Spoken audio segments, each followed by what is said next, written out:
Öncelikle taslağa geçmeden önce bir kere şunun altını kalın bir şekilde çizmek gerekiyor. Bizler için Kürt sorununun demokratik yollarla çözülmesinin önündeki engel yasalar getirilecek yargı paketlerine sığdırılamaz. Yani bizlerin aslında süreç yasaları olarak ifade ettiğimiz yasalar için ancak ve ancak özellikle sadece o yasalara özgülendirilmiş taslaklar, paketler gelmesi gerekiyor. Bunun adına biz yargı paketi değil, aslında tam da içinden geçtiğimiz sürece de denk düşecek şekilde süreç yasal olarak adlandırıyoruz. Ve bu gelen yargı paketlerinden peki beklentiler ne? Onu ifade etmek gerekiyor. Yani bu 11. yargı paketinden bizim beklentimiz elbette ki Kürt sorunun demokratik yollarla çözülmesinin önündeki engel yasaların bu şekilde paketlere sığdırılması değil. Bu sürece denk düşecek yasaların başlı başına ayrı bir şekilde ele alınıp tartışılması, konuşulması ve yasalaştırılmasına dair bir beklenti var. Fakat bu paketlerden ne bekliyoruz? Birazcık bunu konuşmak gerekiyor. Bakın meclis açık kapanmasına yakın 10. paket geldi meclise ve 10. pakette uzun uzun tartıştık. Evet. Neyi tartıştık? Bu toplumun beklentilerini tartıştık. Bu toplumun yıllardır aslında mevcut siyasal iktidarı harekete geçirmek istediği, yıllardır siyasal iktidarın ısrarla sürdürmek istediği antidemokratik uygulamaların son bulmasına dair paketlere bu yasal adımların, demokratik adımların işlenmesini istemiştik. O zaman da buna dair eleştirilerimizi yerine getirmiştik. Ama bakıyoruz ki mevcut siyasal iktidar bu paketlerle otoriter rejimi daha da arttırmak isteyen, antidemokratik uygulamaları daha da arttırmak isteyen, aslında toplum güvenliğini, toplumun huzur refahını, adalet arayışını, güvenlikçi politikalara sığdıran yeni bir anlayışı tahakküm etme aklıyla karşımızda olduğunu görüyoruz. Elbette ki bu paket henüz taslak halinde, henüz komisyona gelmiş değil ve biz asla ve asla taslak halinde olan bu paketi de kabul etmediğimizi buradan ifade ediyoruz. Şimdi şunu çok iyi biliyoruz ki mevcut siyasal iktidar her defasında bu şekilde paketleri önce bir Adalet Bakanlığı eliyle sızdırarak kamuoyuna sunduğunu çok iyi görebiliyoruz. Yani kamuoyuna önce bir sızdırıyor ve kamuoyunda bunun tartışmaya açılmasını istiyor. Yani gelen tepkilerin nasıl olacağını konuşmaya çalışıyor. Kasıtlı olarak yapılan bir durum. Kesinlikle öyle. Çünkü bakın 10. yargı paketinde de bu maddeler vardı.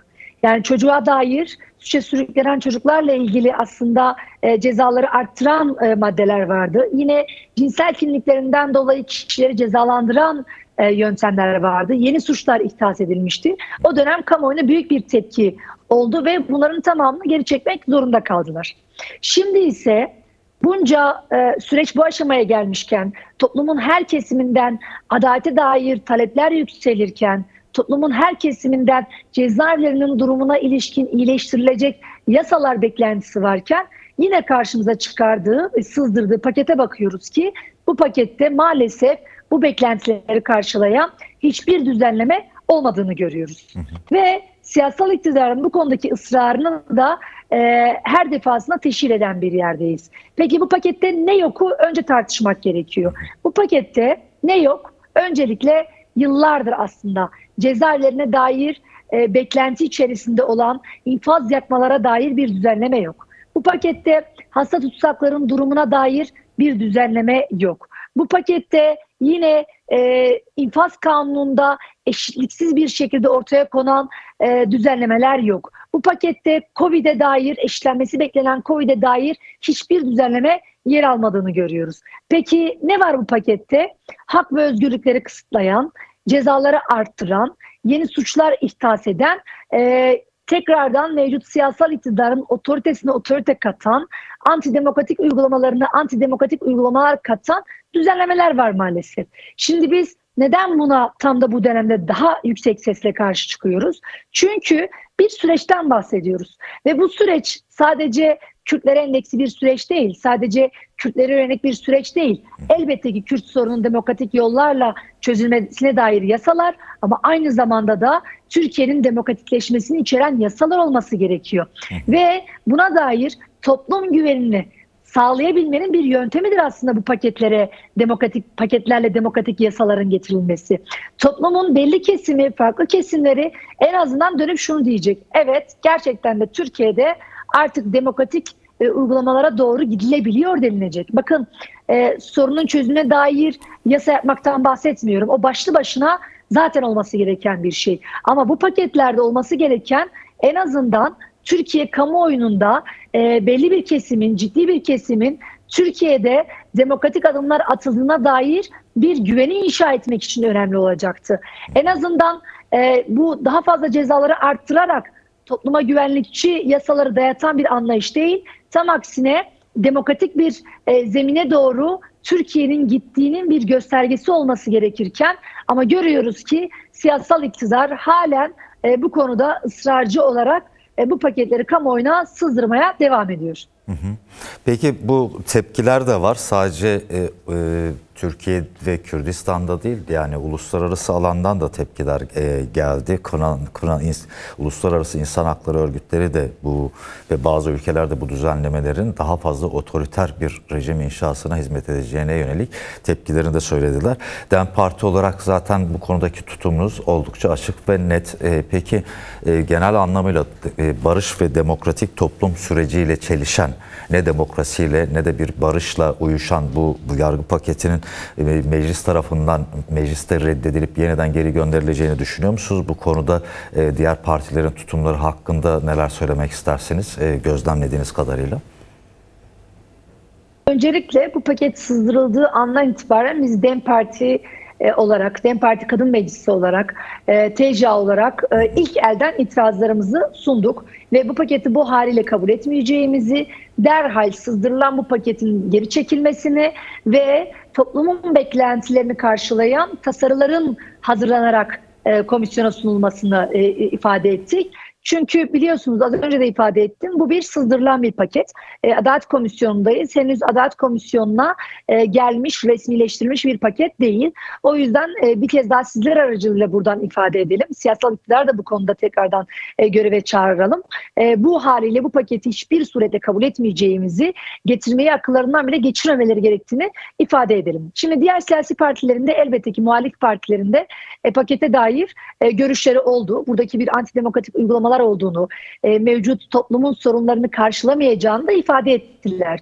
Çünkü niye bunu söylüyoruz? Biz bakın yaz boyunca sahadaydık, alandaydık ve toplumun bize aktardığı bir sürü sorun var. Bir sürü antidemokratik uygulama var ve bunların düzenlenmesi, bunlara dair yasaların oluşturulması tam da meclisten beklenen bir yerdeyken karşımıza çıkardıkları yasalara baktığımızda işte tahsilat kanunlarından tutun da güvenlikçi yasalarla aslında daha da otoriter bir hale getirmeye çalışıyorlar. Bakın bu getirmek istedikleri tasarımın bir kısmının Rusya'da olduğunu görebildik. Rusya buna dair belli başlı uygulamaları hayata geçirmeye çalıştı ve birçoğu da Avrupa İnsan Hakları Mahkemesi tarafından ihlal kararları verilerek hükmedildi. Yani getirmeye çalıştıkları yasaların birçoğunun hem anayasaya aykırı olduğunu hem uluslararası sözleşmelere aykırı olduğunu ifade etmek gerekiyor. Neden bunu böyle ifade ediyoruz? Yani çocuk dediğimiz kişinin suça sürüklenen çocuk adı altında işlemiş olduğu suçları daha da ağırlaştıran bir yeri asla ve asla toplum nezdinde kabul edilemeyecek bir durumda. Çocukların tam aksine aslında işlemiş oldukları herhangi bir suçtan dolayı iyi olma halleri gözetilecekken tam aksine tutum aldıklarını görebiliyoruz. Yine cinsel tercihlerinden dolayı herhangi bir aslında ayrımcılığın, ötekileştirmenin, nefret söylemlerinin ne dair çözümler üretileceğine, tam aksine bunu suç sayan bir anlayışla karşı karşıyayız. Sadece o da değil, genel ahlaka dair afaki, soyut, toplumun her kesimini dışlayan yasaları getirdiklerini görüyoruz. Evet. Yine ifade özgürlüğüne dair kısıtlayıcı yasaları getirdiğini görüyoruz ve haliyle de uluslararası alandan da bu pakete yoğun bir tepki olduğunu da görebiliyoruz. Ve bu tepkiler aslında arttıkça da kamuoyunun ciddi bir baskısıyla da mevcut siyasal iktidarın bu haliyle getirmekten imtina edeceğini de düşünüyoruz. Peki toparlarsak, bir son 4 dakikamız daha var. Size ayırdığımız süre için söylüyorum. Bu yargı paketinde olması gerekenleri biraz konuşsak. Yani geleceği temsil eden çocuklara yönelik böyle bir adımlar atılması oldukça tehlikeli, kuşkusuz.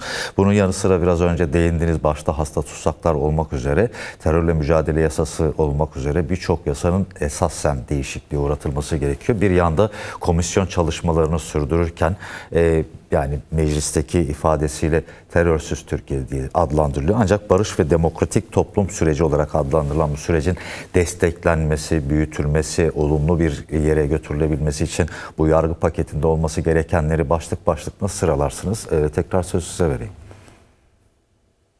Öncelikle biz terörle mücadele kanunu, infaz kanunu, Kürt sorunun demokratik yollarla çözülmesinin önündeki engel yasaların asla ve asla bu paketlerle önümüze getirilmesini kabul etmiyoruz. Bunlar başlı başına bir süreç yasal olarak gelmesi gerekiyor. Ama bu pakette neler olabilirdi? Bu pakette en başta hasta tutsaklarla ilgili derhal infaza dair düzenlemeler olması gerekiyordu. Bakın her geçen gün cezaevlerinden ölümler çıktığını görebiliyoruz. Bakın yaz boyunca sahadaydık ve insanlar açık açık şunu ifade ediyorlardı. Biz artık cezaevinden bir tane dahi cenaze çıksın istemiyoruz diyorlardı.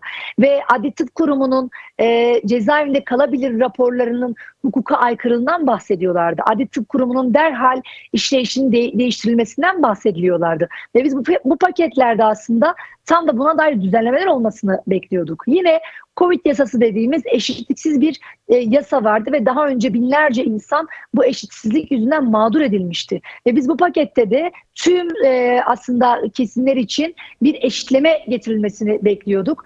Siyasi mahpuslar da dahil edilmek üzere, adliler de dahil edilmek üzere bir eşitleme getirilmesini istiyorduk. Bir ayrım olmaksızın bir Covid düzenlemesi gelsin istiyorduk. Fakat buna dair de bir düzenlemeyi yine getirmediler. Yine biliyorsunuz ki İdari Gözlem Kurulu adı altında aslında mahkemelerce kişiler hakkında bir ceza hükmü verilmesi gerekirken idari makamlarca idari gözlem kurulları adı altında kişilerin infazlarının yakıldığını ve 30 yıl cezaevinde kalan bir kişiye 36 yıl daha kalmayı dayatan yasalarında bir an önce değişmesini bekliyorduk. Fakat maalesef ki bu pakette de yine buna dair herhangi bir düzenleme olmadığını görüyoruz. Ve bu antidemokratik yasaların infaz yakmalar dahil olmak üzere, hasta tutsaklara dair düzenlemeler olmak üzere, Covid dahil olmak üzere halen ısrarlı bir şekilde devam ettirilmek istendiğini görebiliyoruz. O yüzden biz bu paketi bu haliyle meclise gelmesini kabul etmediğimizi ve derhal toplumun, halkın, ötekileştirenlerin, hak arayıcılarının, adalet bekleyenlerin talepleri doğrultusunda bir yasal düzenlemelerin olması için mücadele hattımızı her alanda büyüteceğimizi buradan bir kez daha sizler aracılığıyla ifade edelim. Teşekkür ederiz değerli Ayhan. Toplumun da genel olarak bir tepkisi var. Yani farklı siyasi kesimlerin farklı görüşleri, farklı ideolojik eğilimlere sahip kesimlerin de ortak bir tepkisi var. Bu tepkiyi ortaklaştırıp daha taslak halinde olduğu söylenen ve sızdırılan meclise henüz gelmemiş olan bu taslağın revize edilmesi için gerek mecliste gerek meclis dışında bir tür kampanya yürütülmesi gerekmez mi? Bu konuya dair ne tür bir görüşünüz, düşünceniz veyahut da planınız var? Biraz da bundan bahsederseniz sevinirim. Tekrar son olarak söz size vereyim. Buyurun. Şöyle ifade edeyim, bu taslak halinde basına sızdırdığı andan itibaren Türkiye'de ve bölgede bulunan birçok çocuk kurumuyla bir araya geldik. Zaten Çocuk Hakları Komisyonumuz bunun üzerine daha önce pakette de sızdırıldığı için yoğun bir çalışması da vardı. Yine aslında LGBTİ örgütlerle bir araya geldik. Uzun uzun tartışmalar yürüttük. Yani aslında bu getirilmek istenen yasalara dair ortak birlikte bir mücadele ağının ve hattının örülmesine dair elbette ki sözümüzü söylüyoruz. Diğer siyasi partilere de yani muhalefet partilerine de buna dair sözlerini söyleyebilmesi için harici tabii ki görüşmelerimiz oldu. Komisyon çapında da görüşmelerimiz oldu. Çünkü biz şunu çok iyi biliyoruz ki böyle süreçlerde ortak birlikte birleşik mücadeleyle ancak bu antidemokratik uygulamaları bertaraf edebileceğimizi, otoriter bir hale getirilmek istenen rejimi bertaraf edebileceğimizi çok iyi biliyoruz. Bu neyle mümkün olacak? Elbette tek başına siyasi partilerle değil, siyasi partilerin görüşleri de değil, alanda sahada mücadele eden hak örgütlerinin de buna dair ses yükseltmesi, buna dair görüşlerini bildirmesi ve aynı zamanda sadece siyasi alana değil komisyona da buna dair bir baskı ve basınç oluşturması gerektiğini düşünüyoruz. Çünkü en çok doneye sahip olan, en çok veriye sahip olanın sivil toplum örgütleri olduğunu çok iyi biliyoruz. Evet. Yine mesela bu 11. yargı paketinde bir diğer aslında saldırı da buna getirilmek isteniyor. Yani sahada mücadele eden kişilerle dayanışması durumunda da bir cezalandırma yöntemini öngören bir anlayış var. O yüzden tam da aslında bu yasalara karşı en büyük tepkiyi göstermek isteyen, göstermesi gereken kurumların hak örgütleri olması gerektiğini de ifade etmek lazım. Çünkü onlara dair de büyük bir saldırı söz konusu. Onlara dair de aslında ortak birleşik mücadeleyi göstermeleri durumunda yargı tarafından ceza tehlikesiyle, hapsedilme tehlikesiyle karşı karşıya olduğunun bilinmesini istiyoruz. O yüzden bu süreçte gerek muhalif siyasi partilerin, gerek alanda sahada mücadele eden hak örgütlerinin ortak birlikte mücadelesiyle ancak ve ancak bu saldırıları birlikte bertaraf edebileceğimizi ifade edeyim. O yüzden sizin aracılığınızla da belki bu çağrımızı yapalım. Biz DEM Parti olarak, DEM Parti Kadın Meclisi olarak, TCA olarak bu yönlü antidemokratik yasaları kabul etmediğimizi her defasında dile getiriyoruz ve diğer tüm kurum kuruluşlarla, hak örgütleriyle de birlikte mücadele etmeye bir kez daha çağırıyoruz.